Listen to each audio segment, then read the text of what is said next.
আবার সিদ্দিকী তো ঘোষণাই দিয়েছে, আমরা ইতিমধ্যে শুনেছি তিনি ব্রিগেড সমাবেশ করবেন এবং খুব চ্যালেঞ্জের সঙ্গে তিনি বলেছেন যে আমি ব্রিগেড সমাবেশ করবই। কারণ হলো সমস্ত সংগঠন, সমস্ত রাজনৈতিক দলমত যদি ব্রিগেড পায় এবং অরাজনৈতিক সংগঠন, বিভিন্ন ধর্মীয় সংগঠন তানারাও ব্রিগেডের সভা করেছেন, তাহলে মুসলমানরা কেন ব্রিগেড করতে পারবে না?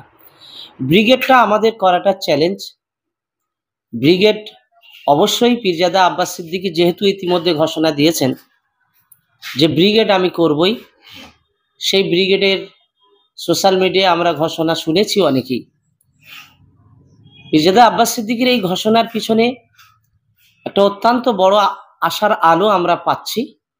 কারণ হলো পশ্চিমবাংলায় সব থেকে বড় সংগঠন যদি বলতে হয়, এবং যে সংগঠনে রাত 12টায় যদি ডাকে, সকাল 5টায় যদি ডাকে, যদি দুপুর 1টায় ডাকে, সন্ধ্যা যদি 5টায় ডাকে, তাহলে দেখা যাবে সর্বত্রভাবে একইভাবেই আমরা জামায়াত দেখতে পাই, যা কোনো সংগঠনের দ্বারা সম্ভব নয়, কোনো দলের দ্বারাই সম্ভব নয়।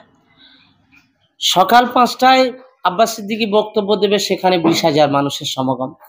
বেলা 1টায় বক্তব্য দেবে, সেখানে 40,000 মানুষের সমাগম। বিকেল 3টায় বক্তব্য দেবে, সেখানে মানুষের সমাগম। সুতরাং আমরা আশার আলো পাচ্ছি তিনি যথাযথভাবে সমস্ত ক্লিয়ার করে ঘোষণাটা দেবেন অতি দ্রুত। তার কাছে সংগঠন আসছে বা থাকছে আমার দেখার দরকার নেই। আমি ওয়েস্ট বেঙ্গল ওলামা বোর্ডের ডিরেক্টরের দায়িত্বে আছি। আমার নেতৃত্বদের কাছে আমি পরামর্শ নিয়েছি যে জাতির এই বিপদের মুহূর্তে আমাদের ঐক্যের প্রয়োজন। কে কোন সংগঠন করবে করছে এটা কোনো দেখার বিষয় না। যেহেতু আমরা যদি মন থেকে ঐক্য চাই, তো পীরজাদা আব্বাস সিদ্দিকী তিনি সারা রাজ্যব্যাপী সংগঠন করে তার একটা প্রভাব বিস্তার আছে। আমরা যদি তার সংগঠনের সাথে থেকে সমর্থন দিই, তাহলে দেখা যাবে আমরা সহজভাবে যে কাজটা আমরা হাসিল করতে চাইছি সেটা আমাদের সহজে হাসিল হবে ইনশাল্লাহ।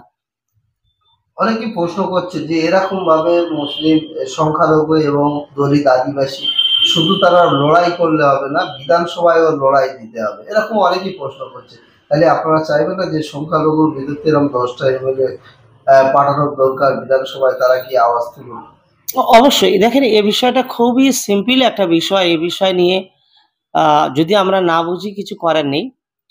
প্রত্যেক মানুষের একটা ব্যক্তির স্বাধীনতা আছে, কে কোন সংগঠন করবে, কে কোন দল করবে, কে কোন রাজনৈতিক প্ল্যাটফর্মে থাকবেন, তারা ব্যক্তিগতভাবে তিনি চলতে পারেন। কিন্তু মুসলিম কমিউনিটি, সংখ্যালঘু একটা সম্প্রদায়, সেখানে আদিবাসী, দলিত ইত্যাদি যে সমস্ত রয়েছে, তাদের আওয়াজ তোলার কিন্তু সেই দল যথাযথভাবে আমরা দেখছি না। ইতিপূর্বে মুসলমানদের নিয়ে সবাই খেলা করেছে, দলিত আদিবাসীদের নিয়েও খেলা করেছে।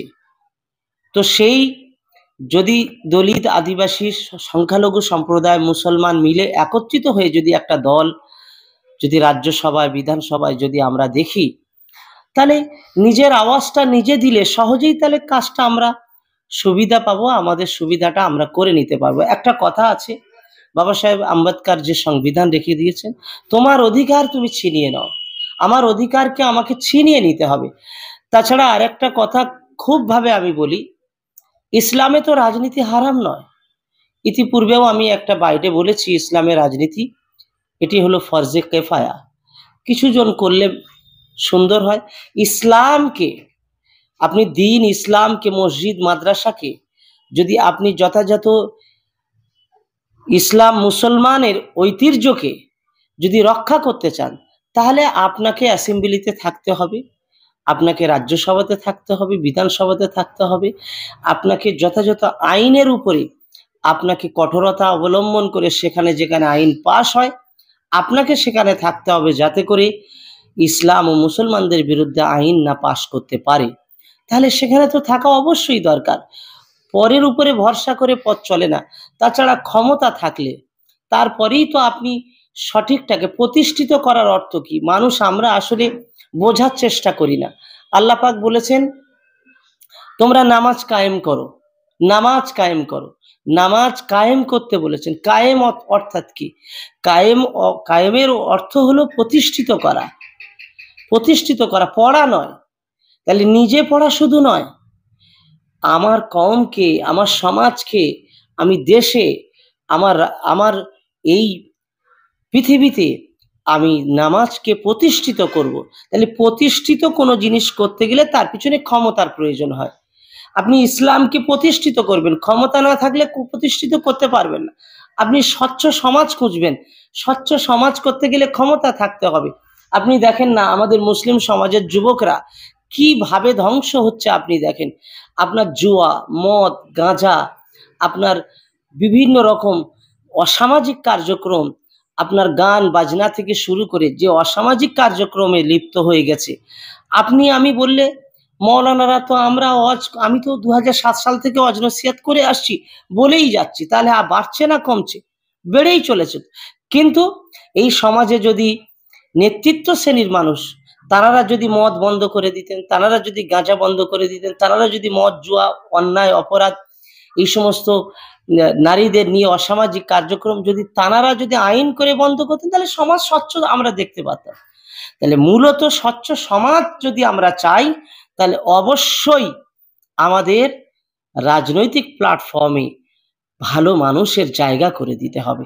আমি নিজে না করি, কিন্তু 5 জন যারা করবে সৎ, তাদেরকে আমি সাপোর্ট করব। সে যে কোনো দল হতে পারে। দেখেন এখানে কোনো নির্দিষ্ট কোনো দলের আমি বাউন্ডারি করছি না। যদি আপনার এলাকায় দেখেন আপনার প্রতিনিধি সে যদি ভালো হয়, আপনি তাকে সাপোর্ট করুন।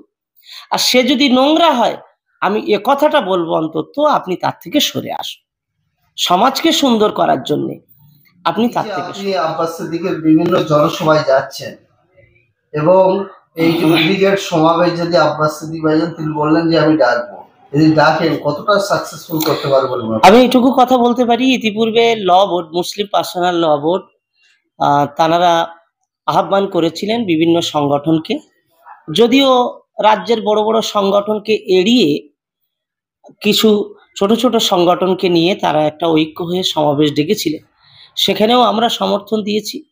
তারা জানি না কেননা এই মুহূর্তে তাদের কোনো সেই বিবৃতি পাচ্ছি না, বা সেই দীর্ঘ 1 মাস অতিক্রম করলো। এই মুহূর্তে যেহেতু পীরজাদা আব্বাস সিদ্দিকী ঘোষণাই দিয়ে দিয়েছেন এবং তার প্রতি যেহেতু আস্থা রাখা যায় তার সংগঠনের প্রতি, তো আমি মুসলিম পার্সোনাল লকে বলবো, এবং সাথে সাথে এই রাজ্যের যত ছোট থেকে ছোট সংগঠন আছে এবং বড় থেকে বড় সংগঠন আছে, আমাদের সকলের উচিত পীরজাদা আব্বাস সিদ্দিকীর এই সমাবেশ তানার ডাকে যদি ঘটে, যদি ব্রিগেড হয় তানার ডাকে, তাহলে আমাদের সকলের ঝাঁপিয়ে পড়া দরকার এবং সফল সকলে মিলে করা উচিত। সফল কেননা এটা মুসলিম কমিউনিটির ঐতিহ্য এবং আমাদের এটা ঐতিহ্য বাঁচাবার লড়াই। সুতরাং আমাদের আবার যদি কেউ করে, অন্য সংগঠন আবার যদি ডাকুক, আবার আমরা সকলেই ঝাঁপিয়ে পড়বো। আমার বক্তব্য হলো আজকে মুসলমানরা অসহায় হয়ে পড়েছে, আমাদের ঐক্যর জন্য ব্রিগেডটা খুব প্রয়োজন। যেই ডাকুক আমরা যেন সকলেই ঝাঁপিয়ে পড়ি। তো এই মুহূর্তে আব্বাস সিদ্দিকী যখন ডাক দিয়েছেন, যারা আছেন দূরে, আমি পশ্চিমবঙ্গ ওলামা বোর্ডের পক্ষ থেকে তাদের কাছে বলবো, আপনারা সকলেই এই সংগঠনকে সাপোর্ট করে এই ব্রিগেডকে সফল করুন, এ আশা আপনাদের কাছে আমি রাখছি এবং আপনারা সহযোগিতাও করবেন। কবে ডাকতে পারে একটা অনুমান, কতদিনের মধ্যে? না, সেটা এই মুহূর্তে তিনি ঘোষণা দেননি কবে ডাকতে পারেন, তবে তিনি এই কথাটা তার সোশ্যাল মিডিয়ায় শুনেছি বা একই স্টেজেও আমি শুনেছি। তিনি বলেছেন যে অতি দ্রুত আমি প্রস্তুতি নিচ্ছি চতুর্দিকে জনসভার মাধ্যমে মানুষের যে ইচ্ছা কতটুকু, মানুষ চায় কিনা, সেটা আমি একটা জনসমর্থন জোগাড় করে আমি অতি দ্রুত সে কার্যক্রম, যেটা আইনি কার্যক্রম, সেগুলো সমাধা করে ইনশাল্লাহ ঘোষণা দেব।